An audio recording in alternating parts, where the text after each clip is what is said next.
अपना भी हाल तुम्हारे जैसा है साजन,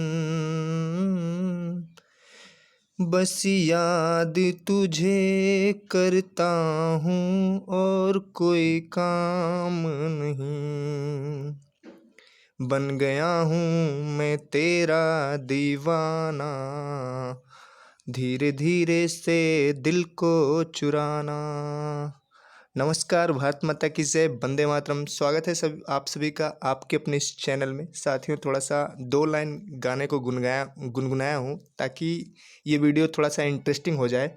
ठीक है, तो आज की वीडियो साथियों बहुत ही इंपॉर्टेंट वीडियो है। जो कवि होते हैं, जो लेखक होते हैं, जो रचनाकार होते हैं, उनके जो उपनाम होते हैं उसके ऊपर ये वीडियो है और बहुत ही ट्रिकी वीडियो है और आपको अच्छी लगेगी। आप थोड़ा सा इसको ध्यान से देखिएगा। ठीक है, आपका 3-4 मिनट लेंगे लेकिन ये वीडियो आपके लिए बहुत ही कारगर होगी। तो चलिए स्टार्ट करते हैं साथियों, देखते हैं कैसे है वीडियो ये। पहला है साथियों शमशेर बहादुर सिंह। इनका नाम है, ये कवि हैं, इनका नाम है शमशेर बहादुर सिंह, जिनको कवियों का कवि कहते हैं। क्या कहते हैं इनको? कवियों का कवि। इनका नाम ही साथियों है शमशेर बहादुर सिंह। अगर कोई कवि शमशेर है, बहादुर है और सिंह भी है, अगर शमशेर है, बहादुर है और सिंह भी है, कवियों में अगर तीनों है, शमशेर है, बहादुर है और सिंह है, तो वो कवियों का कवि तो होगा ही भाई। तो शमशेर भैया जो हैं वो कवियों के कवि हैं। शमशेर बहादुर सिंह कवियों के कवि इनको कहा जाता है। ठीक है, अगर कोई भी शमशेर है, बहादुर है, सिंह है, ठीक है, कवि में अगर तीनों है तो वो कवियों का कवि। ठीक है, तो कौन है कवियों का कवि? अगर पूछा जाता है कौन है तो क्या होगा भैया? शमशेर बहादुर सिंह। इसको याद रखिएगा। नेक्स्ट है साथियों माखन लाल चतुर्वेदी। क्या है माखन लाल चतुर्वेदी? इनको एक भारतीय आत्मा कहा जाता है। इनको एक भारतीय आत्मा कहा जाता है। माखन लाल, आपने देखा होगा कि कृष्ण भगवान क्या करते थे? माखन अपना जो मिट्टी का बर्तन होता था उसमें से तोड़ के अपने पूरे मुख में पोत लेते थे और खाते थे मस्त से। और जो उनकी माता होती थी, ठीक है, तो माखन लाल, ये जो भारतीय माताएं होती हैं उनके जो बच्चे होते हैं उसमें उनकी आत्मा बसी होती हुई अपने बच्चों को बहुत ज़्यादा प्यार करती हैं। ठीक है, तो माखन लाल चतुर्वेदी एक भारतीय आत्मा। ठीक है, भारतीय जो महिलाएं होती हैं उनकी आत्मा उनके बच्चों में बसी रहती है। तो माखन लाल मतलब लाल जो होते हैं, मतलब कृष्ण भगवान जो लाल हैं वो क्या करते थे? माखन खाते थे और उनकी माता की आत्मा उसमें बसी रहती थी, अपने लाल में बसी रहती थी, अर्थात कृष्ण भगवान में बसी रहती थी। तो माखनलाल चतुर्वेदी को क्या बोला जाता है? एक भारतीय आत्मा। ठीक है, तीसरा है साथियों रामधारी सिंह दिनकर। रामधारी सिंह दिनकर, इनको क्या बोला जाता है? अनल कवि, समय सूर्य कवि। रामधारी सिंह दिनकर, दिनकर दिनकर, भास्कर, दिवाकर, ये सभी क्या है? सूर्य के पर्यायवाची हैं। ठीक है, तो दिनकर दिनकर, अभी गर्मी में क्या होता है? जब सूर्य भगवान के तपन से क्या होता है? खेतों में आग लग जाती है। अनल ये आग का पर्यायवाची है। तो रामधारी सिंह दिनकर को क्या कहा जाता है? अनल कवि कहा जाता है। समय सूर्य कवि भी कहा जाता है। ठीक है, इनका उपनाम है। रामधारी सिंह दिनकर का उपनाम क्या है? अनल कवि और समय सूर्य कवि। दिनकर मतलब सूर्य भगवान क्या होते हैं? हरदम समय से निकलते हैं। सूर्य क्या होते हैं? हरदम समय से निकलते हैं, इसलिए इनको समय सूर्य कवि भी कहा जाता है। इसको याद रखिएगा। आगे देखते हैं साथियों। आगे है साथियों नागा अर्जुन। इनको बैद्यनाथ मिश्र, इनका मूल नाम क्या है? बैद्यनाथ मिश्र। बैद्यनाथ मिश्र इनका मूल नाम है। बैद को तो बाबा ही बोलते हैं ना, बाबा बाबा बैद। ठीक है, तो बाबा को बैद भी बोलते हैं। तो नागा अर्जुन का उपनाम क्या हो जाएगा? बाबा है। और इनको यात्री होते हैं। बाबा लोग हरदम देखोगे अपना वो गेरुआ रंग पहन के यात्रा में भी निकले रहते हैं अपना कमंडल मंडल लेके। तो नागा अर्जुन का मूल नाम क्या है? वैद्यनाथ, और इनको यात्री और बाबा भी बोलते हैं, इनका उपनाम है। इसको याद रखिएगा। सुमित्रा नंदन पंत। सुमित्रा नंदन पंत, इनका मूल नाम क्या है? गोसाई दत्त। ठीक है, इनको प्रकृति का सुकुमार कवि कहते हैं। प्रकृति का सुकुमार कवि कहते हैं। सुमित्रा सुमित्रा एक क्या है? एक महिला का नाम, इससे नाम से निकल के आ रहा है कि ये कोई फीमेल है। तो जो फीमेल होती हैं वो क्या होती हैं? उदार होती हैं। ठीक है, सुकुमार होती है, मतलब एक प्रकार से कह सकते हैं कि वो बहुत ज़्यादा जेनरस होती हैं, बहुत ज़्यादा उदार होती हैं। तो सुमित्रा नंदन पंत को क्या बोला जाता है? सुकुमार कवि बोला जाता है। और इन्हें छायावाद का विष्णु भी बोला जाता है। छायावाद का क्या बोला जाता है? विष्णु।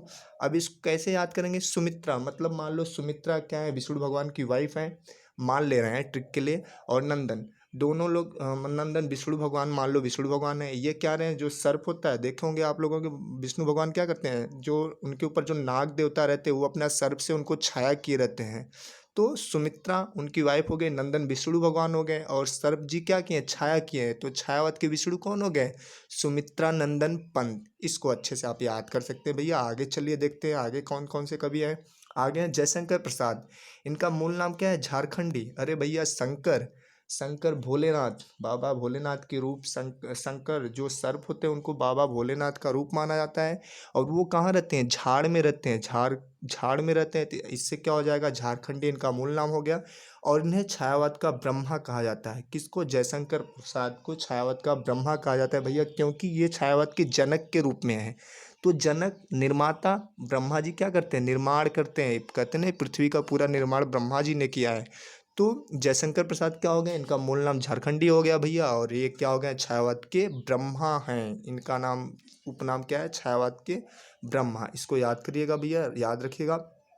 सूर्यकांत त्रिपाठी निराला, सूर्यकांत त्रिपाठी निराला भैया, इनको छायावाद का महेश कहा जाता है। महेश मतलब सर्वशक्तिमान या सर्वश्रेष्ठ शक्ति।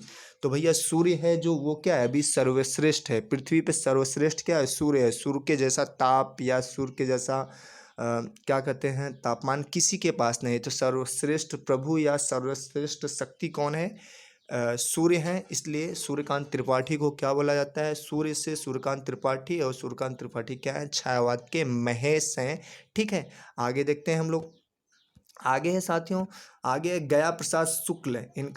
इनको स्नेही भी बोलते हैं। इनका नाम है त्रिशूल और अलमस्त, इनका उपनाम है। आप लोग देखोगे गांव में भैया, जब गया करने जाते हैं, तो क्या करते हैं, ढोल वोल बजाते हुए गांव का पूरा, वो गांव का चक्कर लगाते हैं। हाथ में त्रिशूल उर्शूल भी लिए रहते हैं। तो गया प्रसाद शुक्ल मतलब गया करने जब गांव में जाते हैं तो क्या करते हैं, वो हाथ में त्रिशूल उर्शूल लिए रहते हैं और अलमस्त रहते हैं, मस्त रहते हैं, और पूरा गांव को गोठते हैं, चक्कर लगाते हैं। तो गया प्रसाद शुक्ल का क्या हो जाएगा, त्रिशूल और अलमस्त, मस्त होके पूरे गांव को गोठते हैं। ठीक है साथियों, इसको ऐसे याद कर सकते हो। बद्री नारायण चौधरी, इनको प्रेम घन बोलते हैं। और इनका उपनाम क्या है, अब्र। अब्र को साथियों आप सब्र कर लीजिए, क्या कर लीजिए, सब्र। अब्र को क्या कर लीजिए, सब्र। भैया प्रेम में बहुत ज़्यादा सब्र करना पड़ता है, बहुत ज़्यादा इंतजार करना पड़ता है, सब्र करना पड़ता है। लोग कई सालों तक इंतजार करते रहते हैं भैया प्रेम में।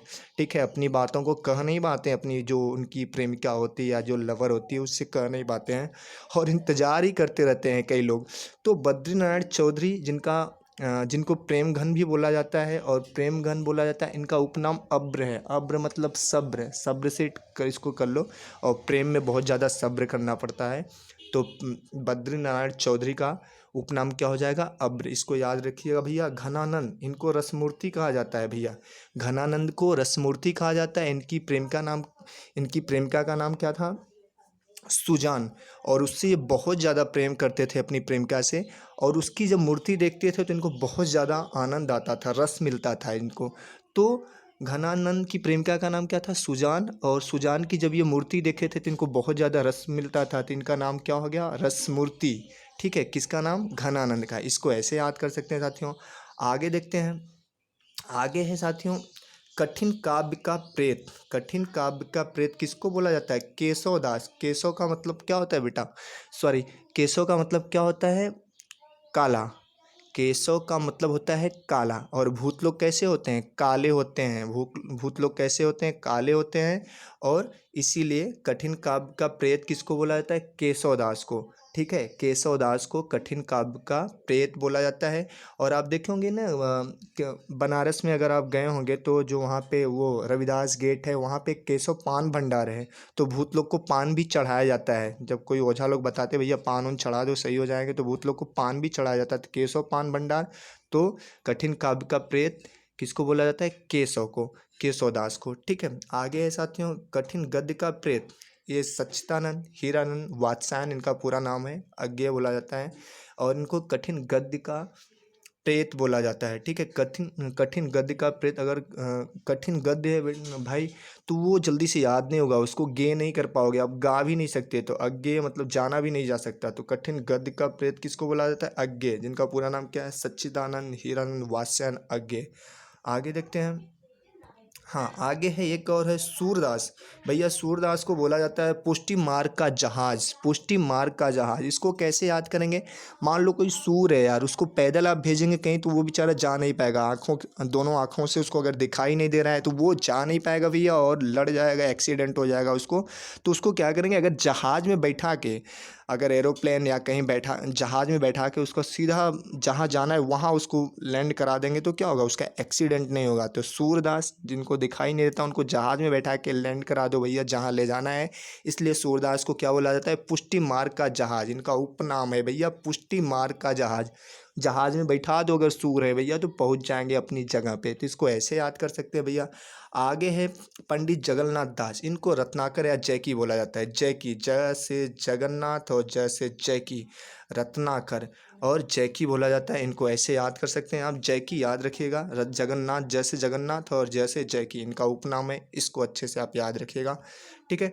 और साथियों, ये वीडियो आपको अगर अच्छा लगा हो तो आप लाइक शेयर, और चैनल को अभी तक आपने सब्सक्राइब नहीं किया है तो सब्सक्राइब कर दीजिएगा। ठीक है। Thanks for watching. भारत माता की जय, वंदे मातरम एंड जय हिंद साथियों।